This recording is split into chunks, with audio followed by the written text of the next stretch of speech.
Welcome to the Asian Soup Podcast. I'm I'm Jules. And I'm Rox. And this is episode 2. Episode 2, yeah. Episode How 2. does it feel? Feels good. It feels like we've recorded 5 episodes because we had some technical difficulties, but we won't go there because we've done it all. No, I think we should go there a little bit. Okay. It's kind of funny. Okay, you go. Okay, so Oh my God. this is like our fifth episode or something like that we're yeah. recording. So we recorded episode 2 and then we recorded episode 3 like a few days ago. And then I accidentally deleted episode 2's files. So No, the video files. yeah, the video files. And then I was like, shit, Rox, we need to like record again.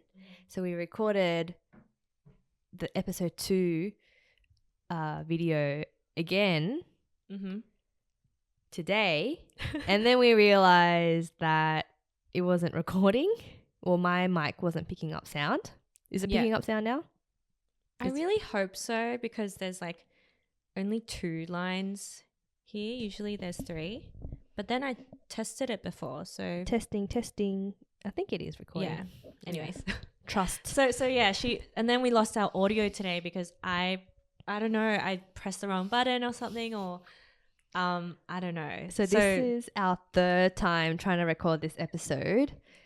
So it's definitely going to be a bit different because we did this thing where we went through all our kind of jobs from post high school to now. Yeah. Or just before now. So pretty much our whole 20s. But right now we're going to like pivot, change, and it's going to be about our main career transitions. Yeah. Because that's what we have in common and that's how we got together in the first place. Mm-hmm. Yeah, we just realized that we can't talk about the same thing a 3rd time.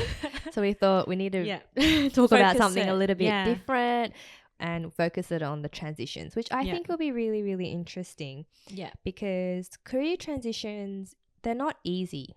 Yeah. Yeah. They're scary. They're really scary. And I feel like, you know, anyone who's watching this video, they could be going through a transition themselves right now. Yeah. Or thinking about it, like thinking about making the jump. Yeah. So hopefully this episode can give you a little bit of not just insight, but like, you know, courage and some warm and fuzzy feelings. And you won't feel so alone that, oh no, like, you know, can I do this new thing? Yeah. You totally can if you really want to. So yeah. Yeah. Well, let's start with you because I think what you did is really cool. What? I think what you did is really cool too. Because you did fashion, and I feel like fashion is like that kind of job that a lot of girls and guys dream of doing. Making clothes, you know, making beautiful designs, and there's a lot of movies about fashion design. Yeah, it's definitely like one of those professions that are like, oh wow, you do fashion. Yeah. It's that kind of like, oh, it feels like that maybe. Yeah, you definitely will get a reaction. Yeah. If you told someone you're a fashion designer, like, oh, yeah, that's cool. Yeah, that's cool. Yeah. Like, so yeah, I studied fashion and international studies at UTS, and then I had the vision of wanting to be a designer.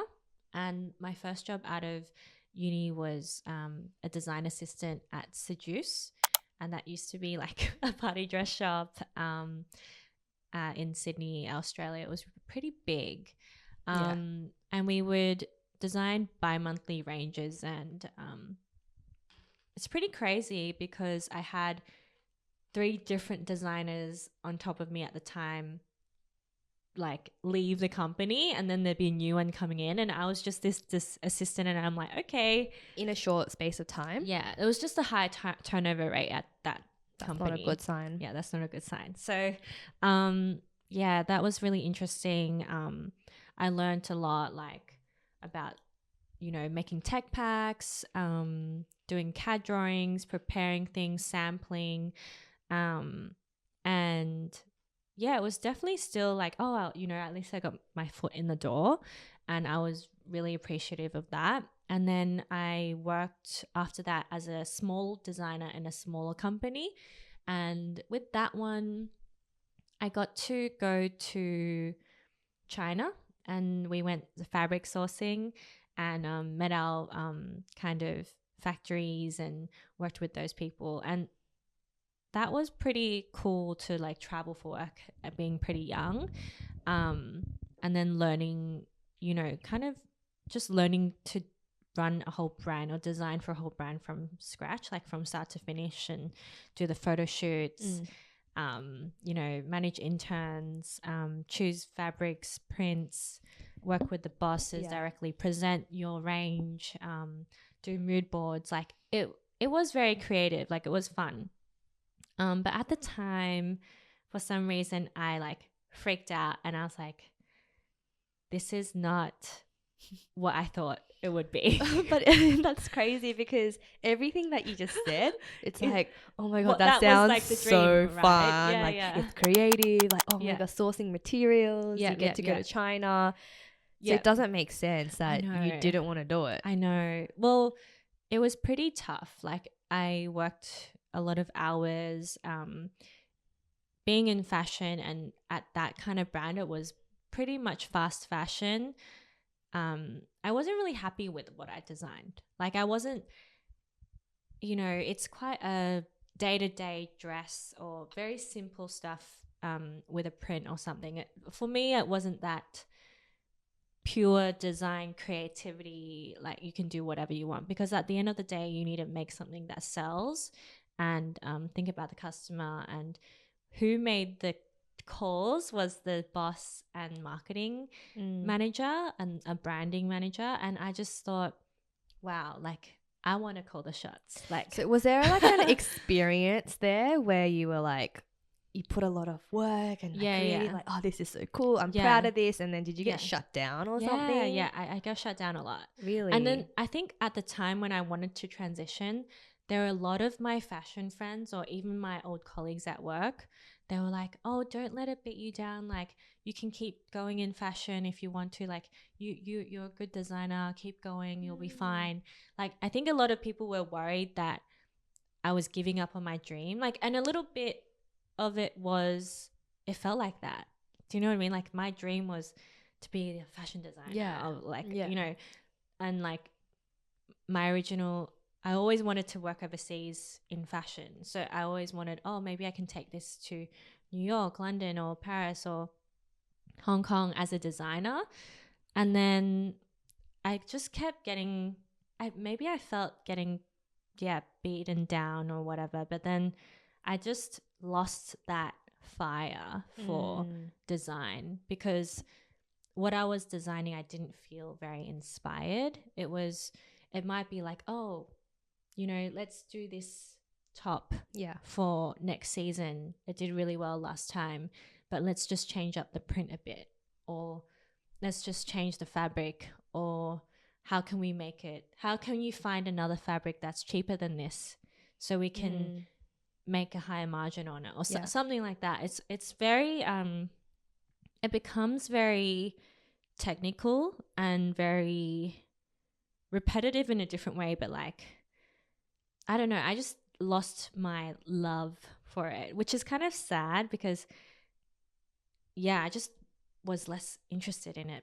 But I have friends who are still doing really well and have grown in that fashion design kind of career, and they're doing great and they still love it, you know. And that's the key. It's like I just kind of fell out of it, and my heart was like going into this marketing business kind of idea, because I was like, maybe I need to learn the business side of fashion. Maybe I'll be better at that. Or I want to learn about how I can actually build a brand. Like that won't hurt, right? Because so that's why I went back to uni and I did a Masters of Commerce, and that's what I did. And then I went to Hong Kong.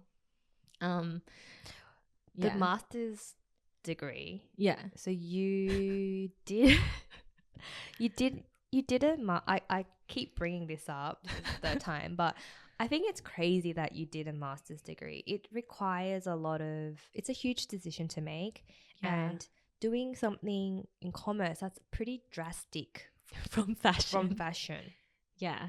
What was your thinking there? My thinking there was like, commerce is so broad that I could apply this to anything.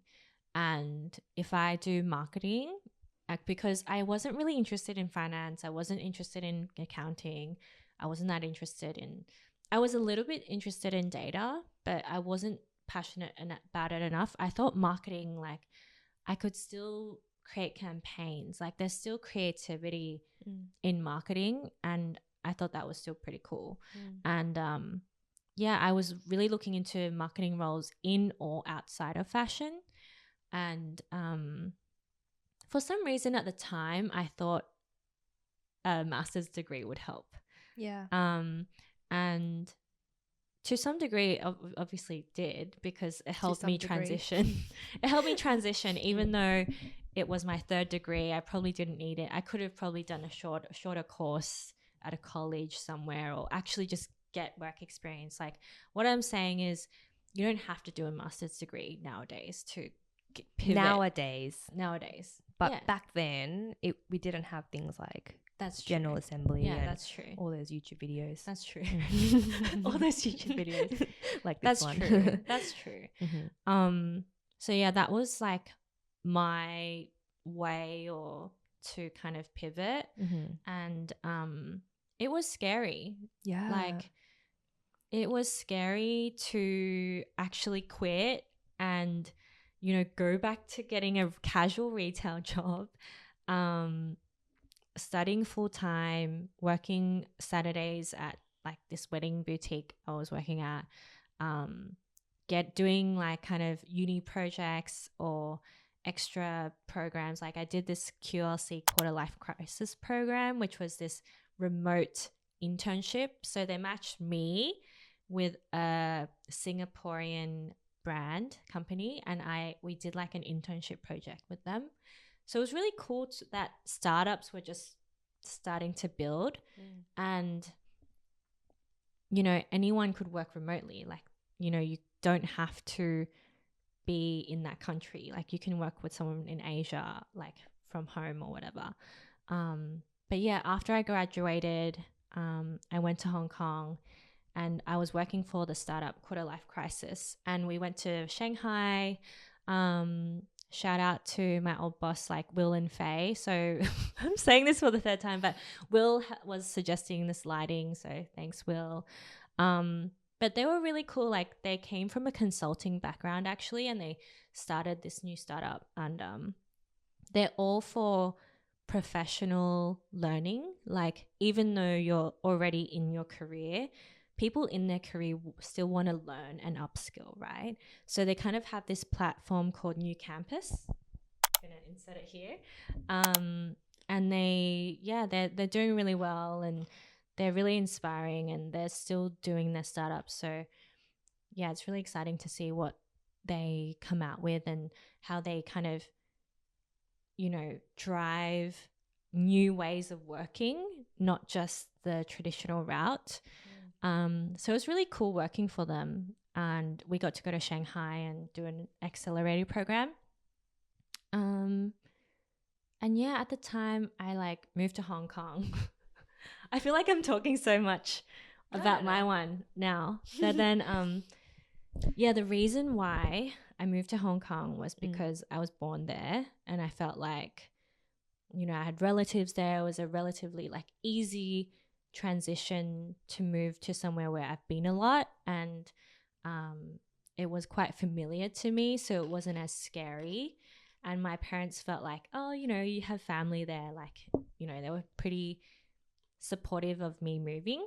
And yeah, so when I got there, I felt like, oh, maybe I should look for a proper digital marketing role on the ground, like in Hong Kong, to start building my career there. And I found one sooner than I thought at this streetwear label, and they had brick and mortar as well, and they had online. Okay, so you got a job in digital marketing. Yeah. And was that your first job in digital marketing? No. So for New Campus, I was a growth marketing coordinator or something like that. Right. So that was like you got a lot of experience through that. And then I did a bit of marketing and branding with the wedding role as well. Oh, okay. Yeah, on the side. On the side. and then when I moved to Hong Kong, my first like full-time in the office role was at the streetwear label there. And I learned so much there. Like we did EDMs, we did like pop-up stores, pop-up events. We had like, I don't know, sneaker raffles, lineups. Like I didn't even know anything about sneakers. I was like, why is this even cool? Why are people reselling stuff?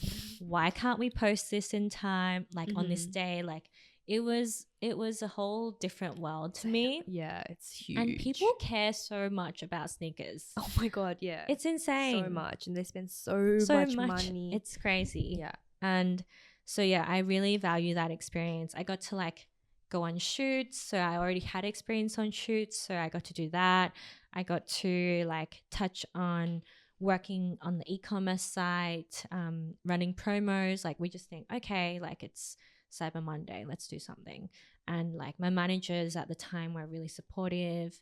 I met my best friend there. Like I met Kendra there, and she was working as a designer there. So that's where Kin started on the side when I was working there. So yeah, it's quite special that I had that job. So I'm thankful for it. And then I worked there for almost 2 years, and then I thought, okay, what else do I want from Hong Kong? Like, what else am I missing in my like experience? And I thought, okay, I'm missing some bigger corporate, bigger brand, fashion brand experience. So I was keeping my eye out, and I landed the job at Ralph, and I was like an e-commerce production coordinator there. So I did a lot of like the project management or the general day-to-day for the China website. So I had to speak like really bad Mandarin like every week, like running those meetings, and it's like so embarrassing. I would dread every Monday, like every Sunday I'd be like, oh my God, I need to run that meeting tomorrow, and my Mandarin is so bad. You can only write your name in Mandarin, right? No, I can write my name, but I had to speak it. Yeah. Like speaking, I'm not that good, but people could still understand me. Like I think I improved at the time, but I'm still not great. Like I can't say that I can speak it really well, but I can get by in a meeting. Yeah. But half of it would be English anyway, because the campaigns like are all in English. But it was a really great experience. Like I worked there for 2.5 years before I moved back. But it's really weird that I wanted to be a designer, and then I thought, oh, maybe I'll be like head of marketing somewhere one day, or maybe I'll just be an e-commerce manager one day. Like I feel like every part or every different job, I wasn't sure where I'd go, but I still did have some kind of direction. So when you're picking like your next thing, where do you like, what's your process? Do you do some research? Because you don't really know what the job is going to be like. Yeah. And there's no like book where you can, every job is listed with, you know, the salary and like the perks and the cons. Like it's a pretty intense process to figure out what's out there and what's suited to you. Yeah. So how did you sort of know what was the next thing? And also it sounds like you found, there's too many questions. Maybe start there. Oh, how do I start? So when I had the quarter life crisis and I was like, oh my God, I want to try like business side of fashion. I did a lot of research in terms of like reading Business of Fashion, that website, like that media outlet online. And I stalked like people. Stalking, that's key. Yeah, I stalked people like, oh, you know, CMO of Calvin Klein, and then I'd look at their background and I'd look at like what they did or what training they had, what education they had, or what other companies they came from. And then it was really interesting because there was someone working in the head of marketing or something. Like, these are really huge people that like I'm not going to be one day, but like it still gave me some kind of like direction, or like, oh, it's interesting. So there was someone like a head of Burberry marketing or something at the time, and they had come from Apple. So and then at the time, Burberry at the time was like one of the brands that was leading in digital in fashion, and I thought that's really cool, like that fashion and someone with a digital Apple background in marketing went to Burberry. And then, you know, the rise of like digital and campaign and e-commerce, like I thought it was a really cool place to be in and learn about, while still being in fashion. So yeah, kind of like went from there, stalked a lot of people. But I was kind of too scared to reach out to people to talk. I feel like nowadays people reach out to talk more. LinkedIn wasn't that big yet, but it was still around. What else would I do? I'd look up just like job titles and, you know, job search, and I just start applying and see what would happen. Would you look at the companies and then look at the positions, or were you looking at the positions first? Actually did a bit of both. Yeah. Because, you know, sometimes when you look at a role, you don't even realize that there's this company, and then you realize, oh, what does this company do? What are what's that company's competitors? Yeah. And then you're like, oh, I didn't even know these companies existed, but they have these kinds of roles. So it just keeps expanding. Or if you see someone from that company, where did they work before that? So yeah, that all kind of, you know, adds up. Yeah. Cool. Sounds like you did a lot of research. Yeah, because we didn't even touch on that before. I guess that's kind of helpful. Yeah, because I did wonder, like, how did you always know what the next thing that you wanted to do? I didn't. Well, you didn't really know, but you had an idea. I had an idea, but then I wouldn't really know until like, doing more research and stalking. Things like that. Yeah. And my other question was going to be, like, you know, it sounds like you've jumped around a little bit, but it does feel like you always found something really quickly, like even getting that accelerator program job. That's pretty hard. Like, I know you had your master's degree, but you got that first job into marketing pretty quickly. How did you do that? So that was pretty lucky, because like I kind of knew Will and Faye, like they were a year above me and they went to another school, but we kind of knew of each other, I think. And so it was kind of easy I did the program first, so that was not paid, and I think through there we connected, and I think I'm just lucky. I don't know,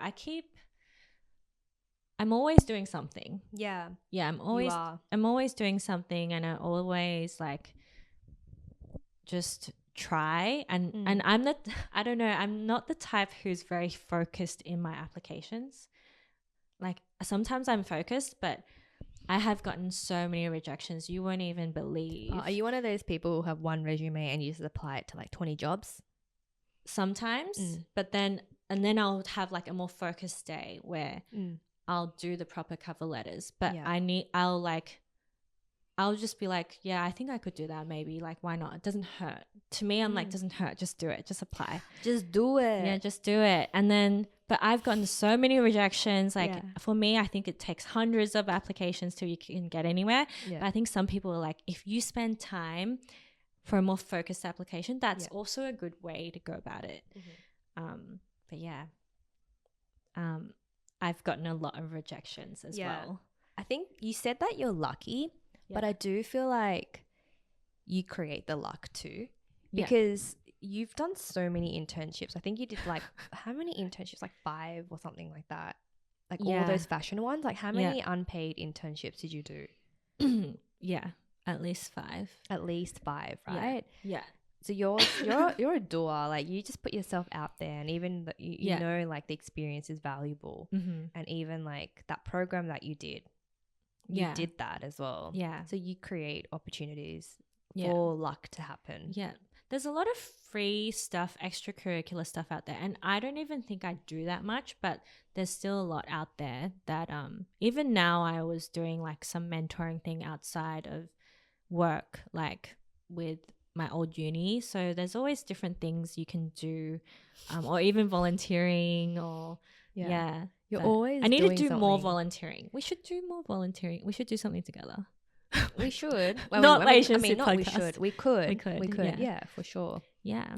But yeah, and I'm also like, sometimes I wish I took a bit more time to find something that's more suited to me, because sometimes I'm like, maybe it's like I'm scared of, you know, being unemployed or having that downtime that I might just jump onto the next thing, even though it might not be like the best thing at the time, or I might say yes too quickly to something. So I think it's good to kind of be picky as well. Like I think the older I get, I'm more like, oh, it's important to be picky and assess what you actually want. Yeah.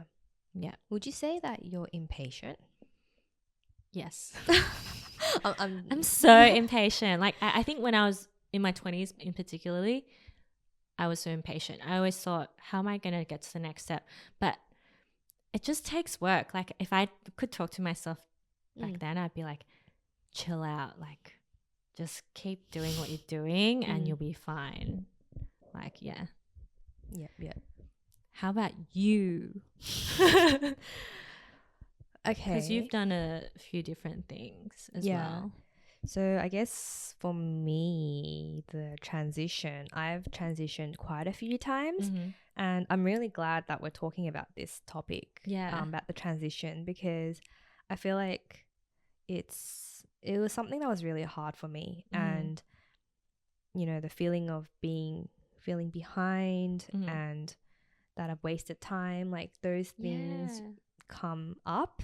Yeah, like, and especially when you compare yourself to others or something, and you're like, wow, they're like already a manager or something like that, or they're already, you know, done something else. But yeah, that doesn't help. Yeah, I feel like it's also like LinkedIn as well, because before LinkedIn, people didn't really know the titles that well, right? True. But then LinkedIn like just screams everyone's titles, and that becomes your identity. Yeah, and I think that sort of bothered me too. Yeah. But yeah, like going back, I studied film in high school, and I also did international studies. And yeah, I just didn't know what I really wanted to do. But I remember like in high school, I edited one video and it was so fun. Yeah. And I was like, okay, this is what I want to do. Yeah.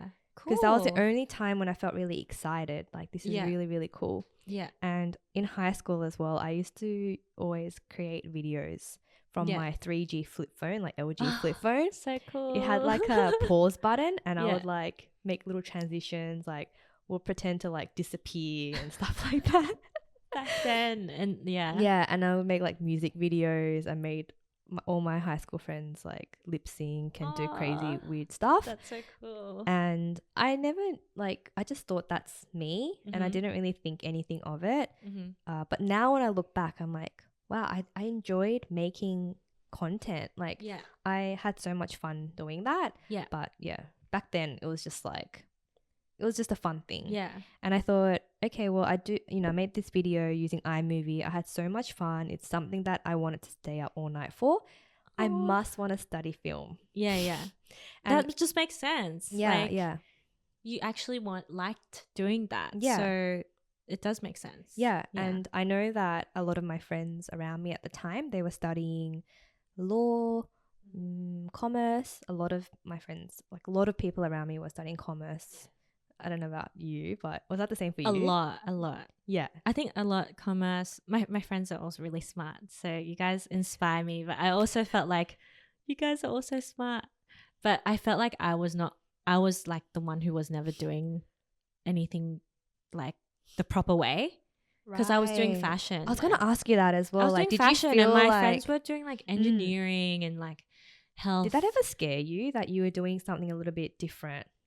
I was about to eat this. I'm like, yeah. I felt like I wasn't taking the safe option. It was a bit risky, you reckon? And I felt like, and also now I feel like I'm not really making a difference. Difference? What do you mean by difference? Because I have friends who are like doctors and engineers and like researchers, health, and like they're doing very meaningful work, right? That impacts like people's lives. Do you know what I mean? Like in a different way, like in a like they're actually you know, changing things. Yeah. So I was like, oh, and I'm just selling clothes, or even if I was doing marketing or e-commerce, I'm just selling stuff to people. I'm like, what am I doing? But yeah, do you feel that?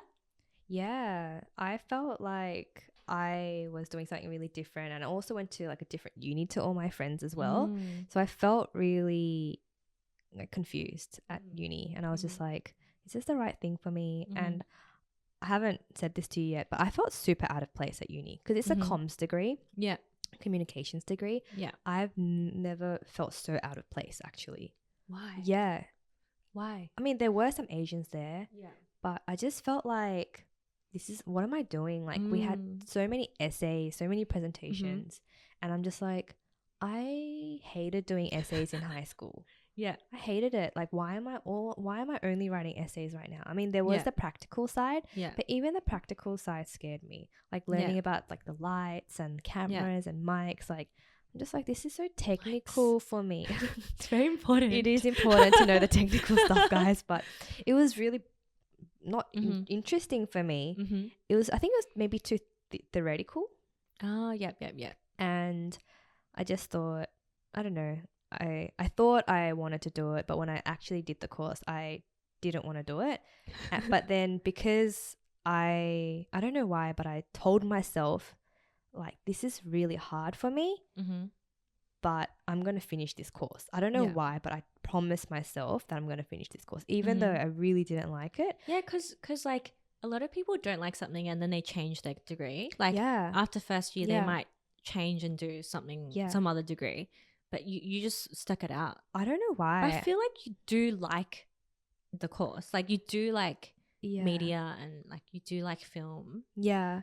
I mean, I do like it, and I was just really confused, but I didn't put too much thought into it because at the time I was working as well. So while I was at uni, my parents had decided to buy a cafe, and they have their own businesses, like very small businesses, but they've never done a food cafe before. I mean, food business before.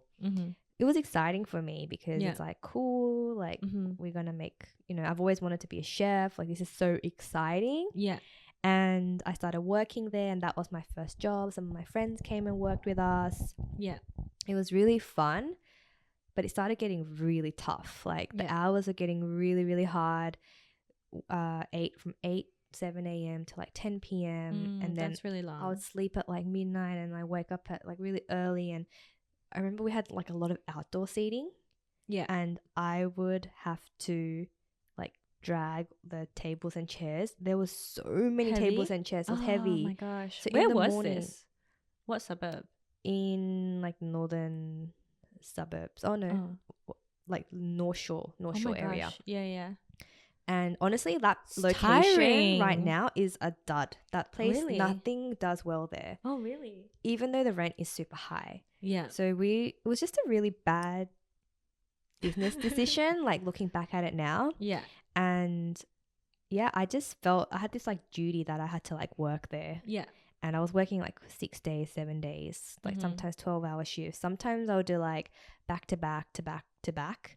And I would be so tired and also do my assignments, like my uni degree that I hated at the time on top. That's so hard. So it was like you're in this like hard work phase. I was like, it was a big shock for me. I was like, and you didn't really have time to think about what you wanted to do. I didn't. It was more like about just get it done. Surviving the next day. Yeah. And it was a real big shock for me because working with my family was really hard too. My dad would like get angry at me, and he never used to get angry at me, but then he would get angry at me. I'm like, oh my gosh, is this Excuse what work me. is like? But now I look back and I'm like, that's very unprofessional. And it's just easy to get mad at family sometimes. It is. Yeah, don't work with family if you can, if you can avoid it. Oh my god. Yeah. And so I didn't really think about my career too much, and I thought, I don't know, I just didn't. It's almost like, what was wrong with me? Like, why did I not think about it? I think I just always had this trust, like everything was going to work out. Yeah. And yeah, and then in the end we sold that cafe, and yeah, that was like a huge relief, and that was a bit of a hard time for my family. Yeah, because it was hard, like trying to, run this cafe and all this stuff. Yeah, and then I finished my degree, and I think I wanted to do like I did an internship, like on a. Oh yeah, I did an internship on the set. Yeah, TV set. Yeah, and that was really interesting. It was cool. Like there were so many people there, free food, catered meals and everything. And I was part of the arts department where I could like decorate, or not me so much, but like, set design. And there was like a scene for That's really cool. School formal. So we had to buy all these decorations, and I had to go like source all these instruments because we had like a music room scene and all this stuff. So it was really cool to see things come together. Yeah. However, I just felt like it wasn't something that I really wanted to do, because at that time, like TV and movies was like the only thing that I could really do coming out of like a film degree. Yeah. And it's changed a lot now because a lot of it's digital now. Yeah. But back then it was like, I felt like I was very limited, and everyone was super nice working on that set. Yeah. I felt like I stood out though. Like I was the only person with black hair, black eyes, and I felt like, wow, I don't know. Everyone's super nice, but I just don't belong here. Oh. That's kind of sad. Kind of like my degree. I was like, I don't belong here. And I'm like, I can't do this. I did think about like maybe I need to go to Korea and learn film there and work for a TV show, because at that time I was watching a lot of Korean dramas and variety shows. Yeah. Thought, is that what I want to do? But I also knew that the work culture was like really bad there. Like Koreans work really till really late, and I knew that wouldn't be for me. Such an Asia thing, don't you think? Like, yeah, totally. Why? Yeah, I don't know. So weird. It's really, it's not healthy. It's not healthy. Yeah. And then I was like, okay, well, TV, and that's not really for me.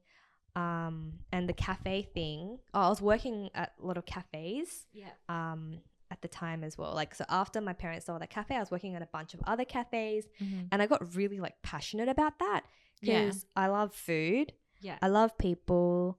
I love working in a team environment. Yeah. And I love seeing like a business grow. Yeah. So I was like getting really obsessed with like cafe operations for some reason. Yeah. Like I loved like solving problems. Yeah. So anytime there's like a problem at the cafe, like for example, there was a complaint and that employee didn't know what to do. It's like, well, what can we do so they know what to do? Yeah. Then I'm like, okay, well, we need to have supervisors. Yeah. Because there's no like system here. Yeah. So I introduced supervisors. Wow. And then from there, it's like, well, what responsibilities do the supervisors have? Yeah. Well, they could either escalate to the manager, or they could do, I don't know. Yeah. They can maybe I can write up like something in the manual and say like, so they can memorize a speech. Yeah, yeah. So at least they have something there. That's such a you thing to do, like doing the training manuals and getting it all organized. I would like stay up till like the AM. Oh my god, creating like checklists, like opening checklists. Like, okay, for any of those people who used to work with me, I am very sorry that I made you do so many checklists. But I was like a bit crazy about it. It's good to have a system, though. Yeah, like it makes things easier. Like it's clear. Like you're just trying to make it clear so things go smoothly as possible. Smoothly as possible. Smoothly as possible. And also for me, scalability was really important. Okay. So like if one of the cafes I was working for was like opening multiple chains. Yeah.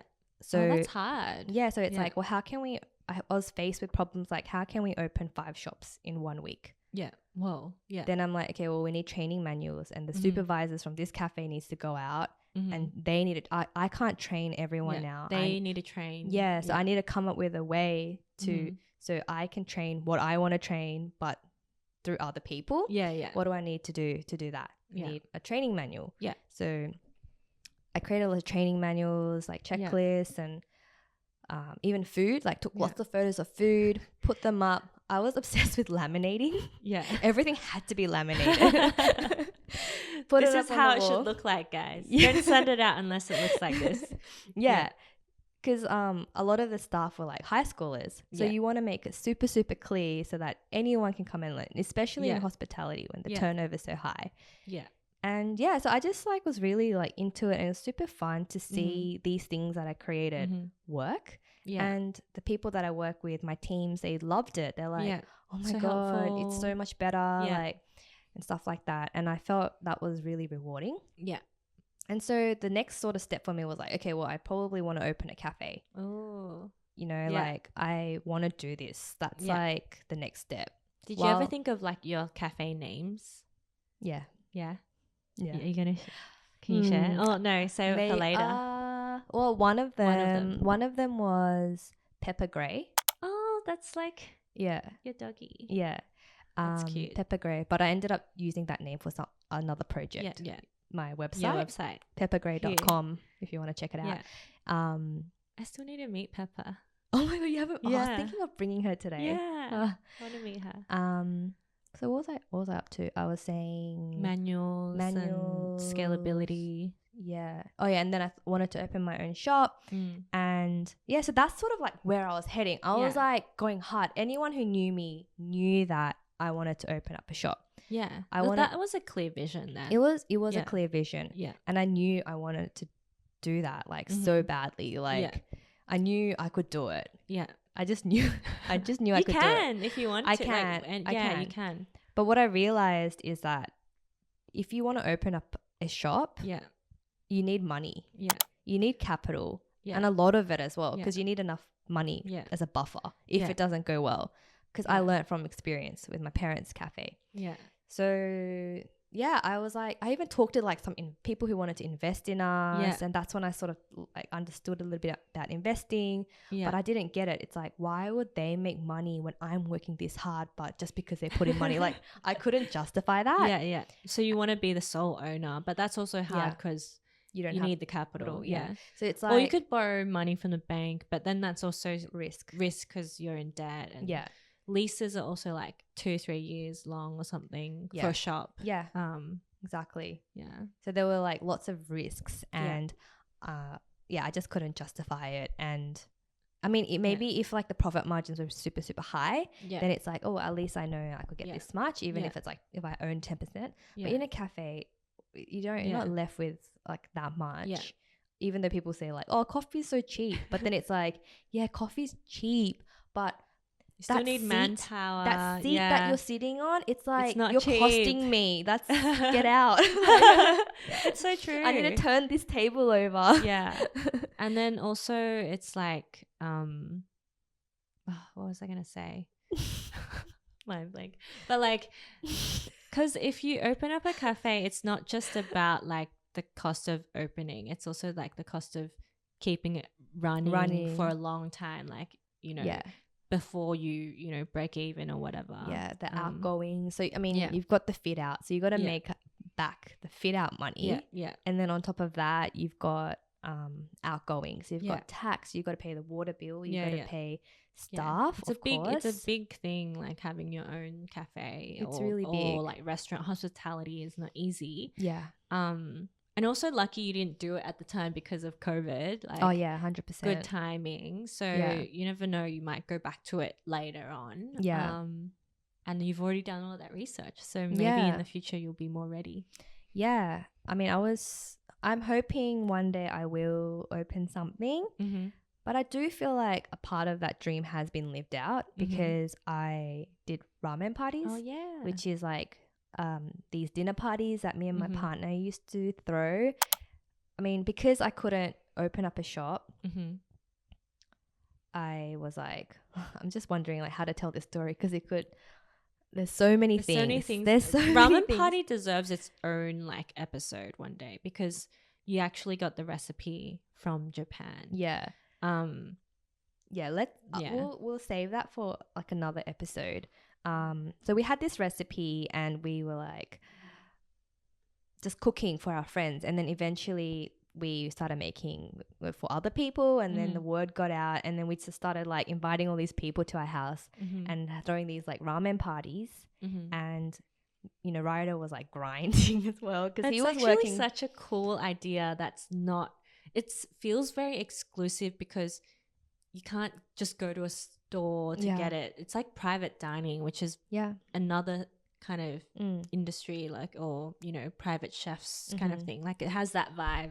Oh man, like, it was like such a special vibe. It was such a vibe. Like when me and Ryder look back, we're like, wow, that was so cool. So cool. It's so meaningful. It was so meaningful to both of us, and it's just like the people that we met was so cool. And you know, Friday nights, I was working every Friday night now. Like I was used to that from like all my hospitality jobs anyway. Yeah. But having people come, and it was like coming for our thing, like our brand, our product. Yeah. That was eating really cool. And being like, like it's a totally different experience, right? I remember like I didn't know you very well, and but I saw these stories from people, and I was like, oh cool, like Julia's, I knew you from Jay, as we already established. But yeah, I'd be like, oh wow, she's doing ramen parties, like this is so cool. I just remember noticing it and being like, wow, that's it was, I want to try this. I hope they open up a store. But yeah. Oh, thank you.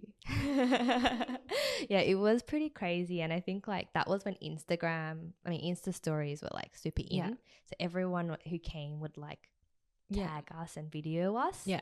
And then it became like, you know, our friends, and then the circle's like getting a little bit bigger, and then eventually we had some like people who we didn't know come. That's so cool. And yeah, it was just crazy. And it's just a very unique concept as well in itself. Yeah, that's the cool part, I think. Like I don't know if anyone else has thrown ramen parties for that long. It's crazy. It's really crazy. Yeah. So we were like going to open up a ramen shop. Actually, we were like, okay, let's open up a ramen shop. We created a brand, we got a name, we got a recipe, we got customers. Yeah. All we need is a location. And save up a little bit more money. Yeah. We found a location, and then we were like, okay, let's do this. And then I was like, actually, I don't want to do this anymore.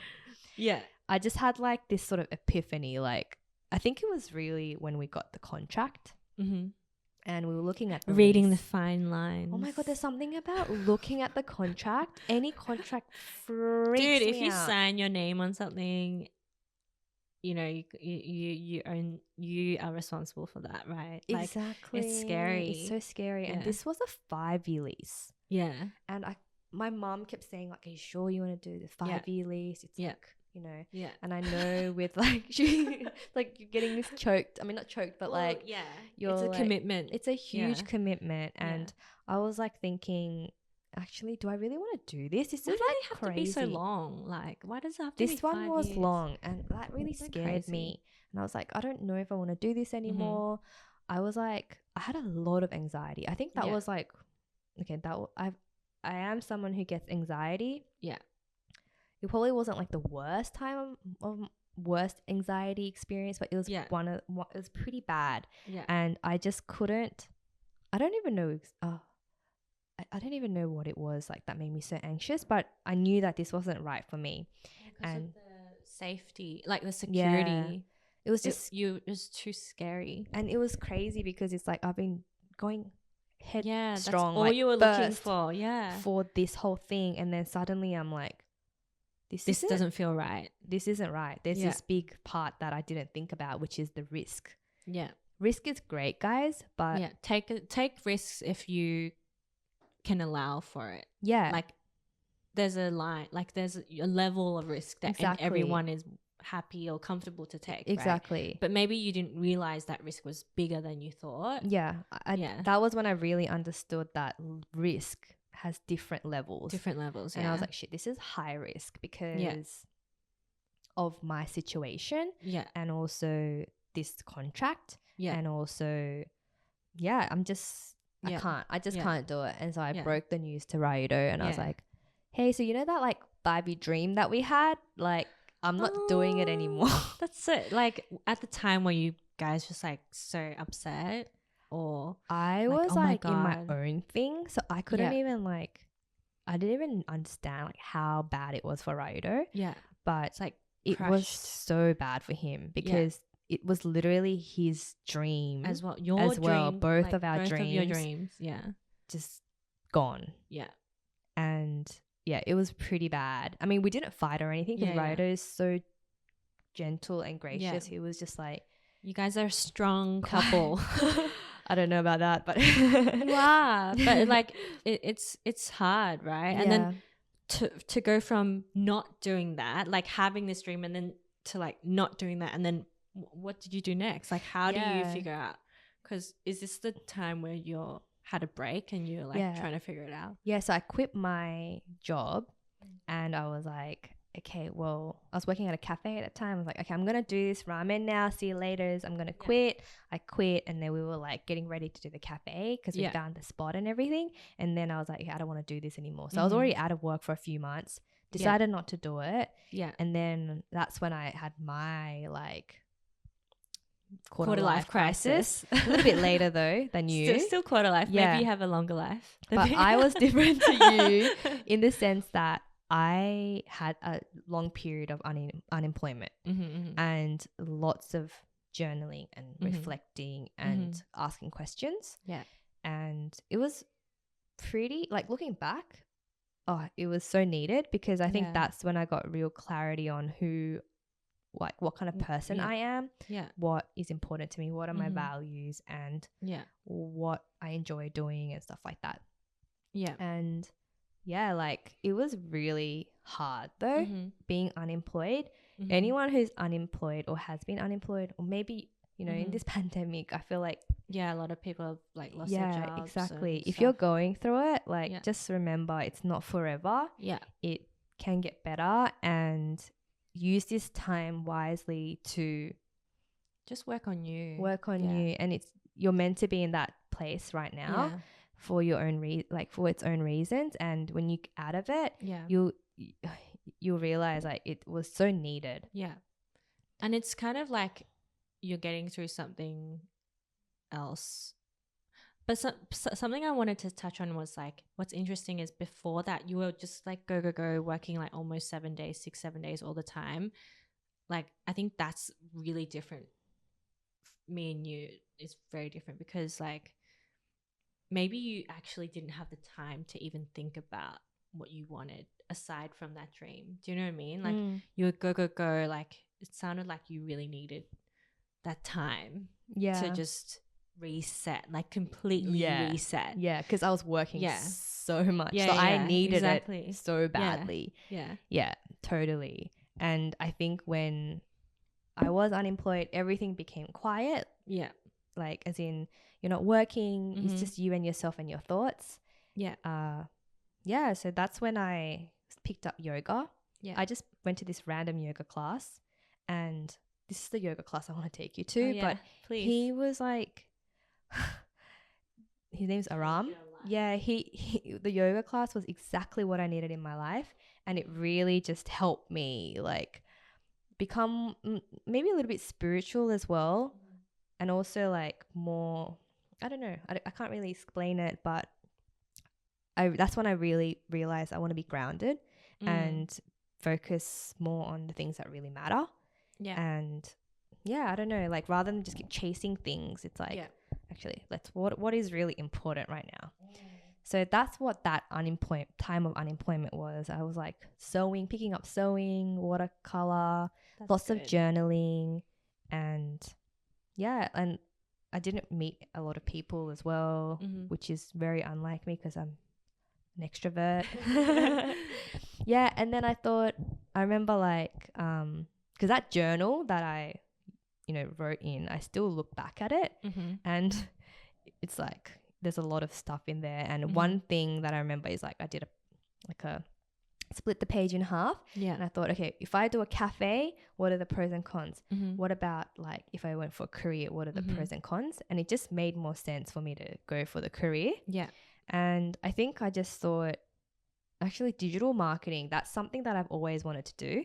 And I had a friend, Ria, who was doing digital marketing, and she was sort of teaching me a little bit on the side. And I remember I just thought what she was doing was really cool.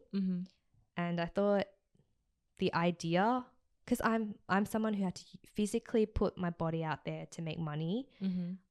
I thought that was how you make money. But seeing like someone just on their laptops making tap make money, that was like, what? How can you do that? Like you can make money from people at home from your bed. Yeah, so many people do that. Yeah, pretty much every office job is like that. Yeah.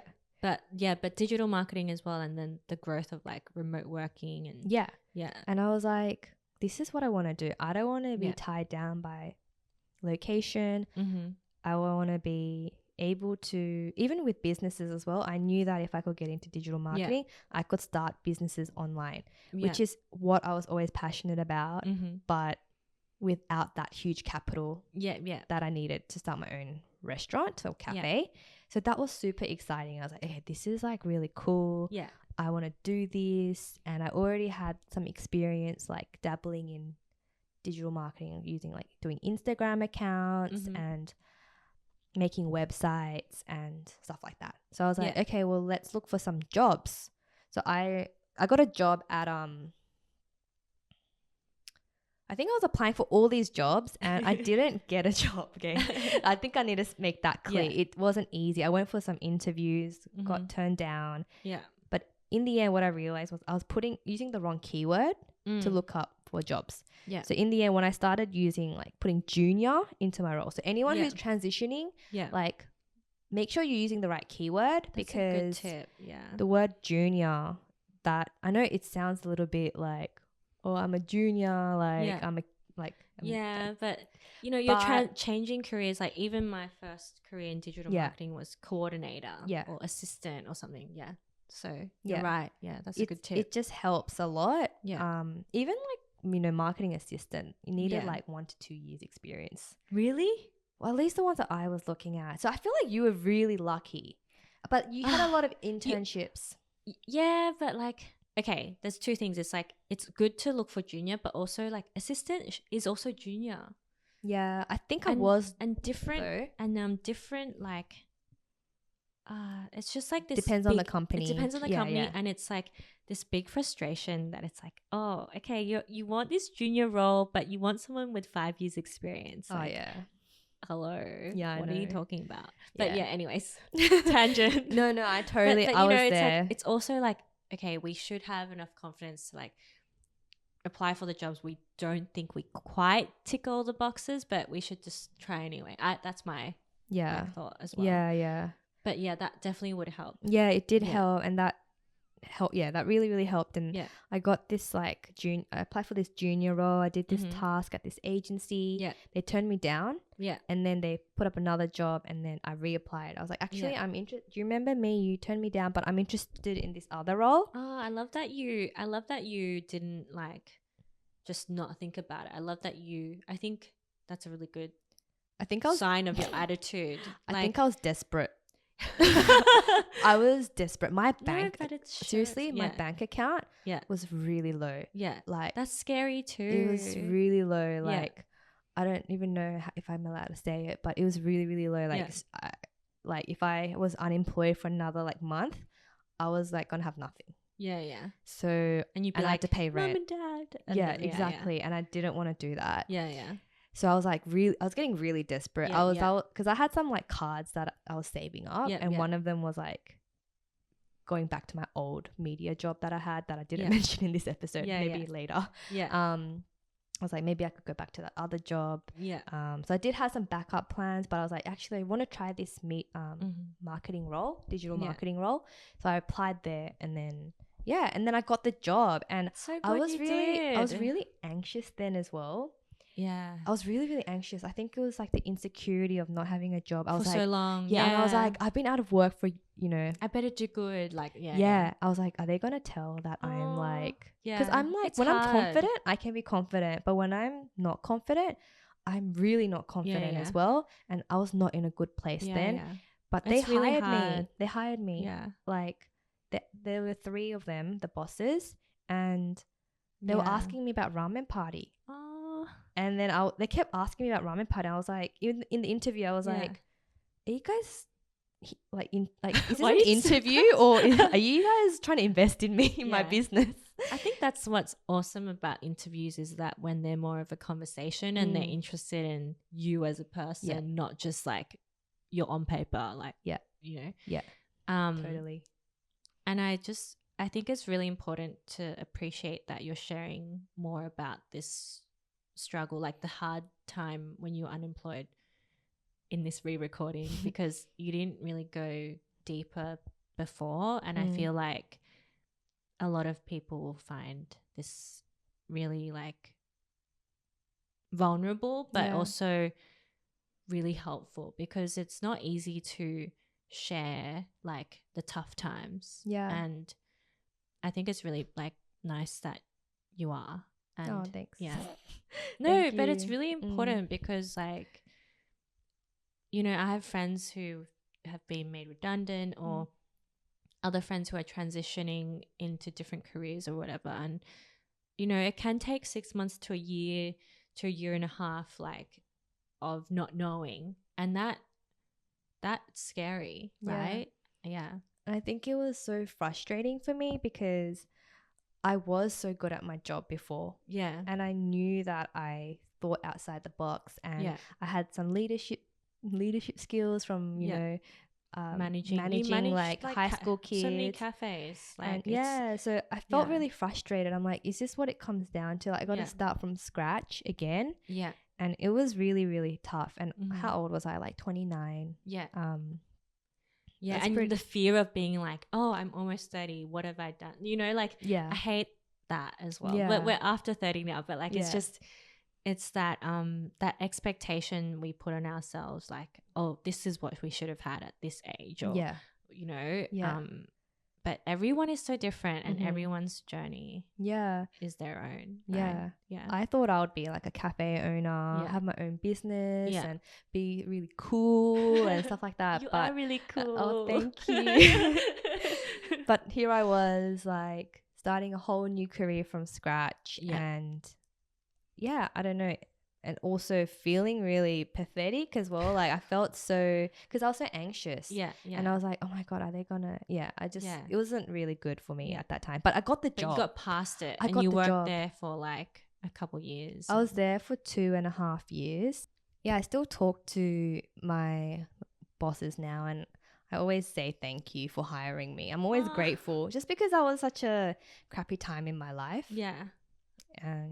But I was there for 2.5 years, and then I recently got a new job, and I'm just really grateful to have a job now. From all those experiences. Like, I know how hard it is to start a business. I know how hard it is to change careers. And it's not, I think if you've built a lot of skills like in your 20s, it's, you know, you have leverage and you can like switch jobs and all this stuff. But when you're starting something new, it's harder because like you don't have that leverage, and it can be really really hard. And it can be scarier when you think, like, sometimes when you change careers, like, you think your past experience doesn't help, but actually that past experience is what makes you special, or, you know, still helps you in your next role, even though you don't know it. And even though at the time I'm like, oh, I only have a fashion background, like, how am I going to apply this to marketing or whatever? But it's still helpful. Like, you still have an eye for campaigns or how things look. Like, you still can communicate with design as well. Like, there's still things that you take from the other jobs. For sure. I think there are always transferable skills, and you just have to be able to know your strengths and recognize those. That's sometimes really hard when you know you're unemployed or whatever. But it's really important to know what you're good at, I think. And what you enjoy, what comes easy for you, and and don't give up. Don't give up. Believe in yourself, and just keep going, keep trying. Surround yourself with like people who lift you up. 100%. That's so important. Don't be scared to reach out to people. If you have questions for us, if you're trying to get into marketing or digital marketing, feel free to reach out to us. If we can be of any help, we'd be happy to help. But it's surprising when you reach out to people and they're happy to help, or they have some kind of thing to share. And totally. Once you get your foot in the door, it's like that's, you know, then it's the next thing and it's the next thing. And so don't give up. Keep trying. I guess what's something to close up? I think maybe, like, I don't know, I think there's a lot of people who are on the fence about transitioning or maybe doing something different, and we've done it. So do you have any advice for anyone like who is thinking about transitioning or they're in the transitional phase? I think definitely if you're feeling stuck, but you know, it's kind of like a little catalyst to yourself that it's like ding ding ding, like, oh, okay, maybe I should look into something. Or if you feel like you want to change, like that's you telling yourself you need to do something, right? And then to take action on that, like whether it be researching, doing a short course. There's so many little online courses now. There's so many YouTubers that talk about their transition experiences, or friends you might know, like, just stalk people or, you know, there's LinkedIn, and just have a feel for it. And there's so many ways to just touch on it, or even do a side little project like you did with start like this, or start a website or Instagram or something that you want to explore. Just try a mini version of it and see if you like it. Another thing I would say is don't be so hard on yourself. Like, as long as you're learning, you're growing, you're working on yourself, like things will happen eventually, even though it feels like, you know, you don't know what you're doing, or you feel lost, or you feel like you're not as successful as some people or something. Just focus on yourself. Like we said, like zoom out. Like life is, you know, if you have food to eat, like it's going to be okay. Just keep working hard and things will come. Like things you did years ago is still, you know, just keep putting out the best thing you can, and believe in, like, trust in what will happen. How about you? I love that, like everything that you said. I totally agreed with the mini versions of like what you want to do. 100% agree with that. You don't have to make this huge transition, like you know, quit tomorrow. Don't do that. Just lean into the things that you're interested in, whether it's like picking up a book about it, or if you're interested, if you know, maybe you really realize from this podcast episode that you want to be a fashion designer now, like you want to cut out patterns, then go out and buy some material, or not even if you don't have money to buy the material, just redo your own clothes, like cut up some stuff, resew it. Exactly. You don't have a sewing machine? That's fine. Hand sew it. Like there are ways to make it happen. Just do it, I guess. Just do it. Just do it. Just keep doing it and something will happen. Exactly. I really believe in that, because you doing something is like, you're putting some that energy out into the universe, saying like, this is sort of what I want to do. And you might not make sense to you now, but later on it would come back. Like it will make sense to you later. I think the thing that I really wanted to say though is that I think don't think about age so much. Like I know we said we're 29 and we were like, oh, we're not sure, but like we're still young. 29 is still young. 30 something still young, 40 something still young, 50 something still young. Like don't it's feel never too late. Like it's too late. Like so you'd true. rather even us, right? We've changed our career paths. And like 5 years past, we might change again. We could. I might change a few more times. Probably will. I don't know. Probably will. But yeah, that's like there is no normal. Like don't think that there's a normal. Yeah. And don't feel like you got to do something because you have to do it. Yeah. Really think about what makes you happy. Like what. Yeah. Yeah. I think that's really, really important. And just don't be too afraid. There's ways to get there. Mm-hmm. Mm-hmm. Love it. Love it. Love it. Love it. Well I think we can wrap up. Yeah. We talked about a lot of things. Was I a bit too deep? I feel like it wasn't too like your voice depressing. Or? No. No, I think it's very real. And I hope, feel free, let us know what you thought about this episode. Anything you can share from your past experiences or anything, words of encouragement or stories. Feel free to share it with us or email us if you don't want to, post it or whatever. But, we love any comment or message. It makes us so happy. Every single comment, we're like, whoa. That's what we do this for, right? We're connecting with you guys. We want to create this really, community. Really cool. So please share any stories that you have with us in the comment section down below. Follow us at Asian Suit Podcast, Instagram, TikTok, Spotify, website coming out soon, Apple Podcast, Google Podcasts. Thank you so much for listening. Thank you so much for listening, and we will see you in the next one. Bye.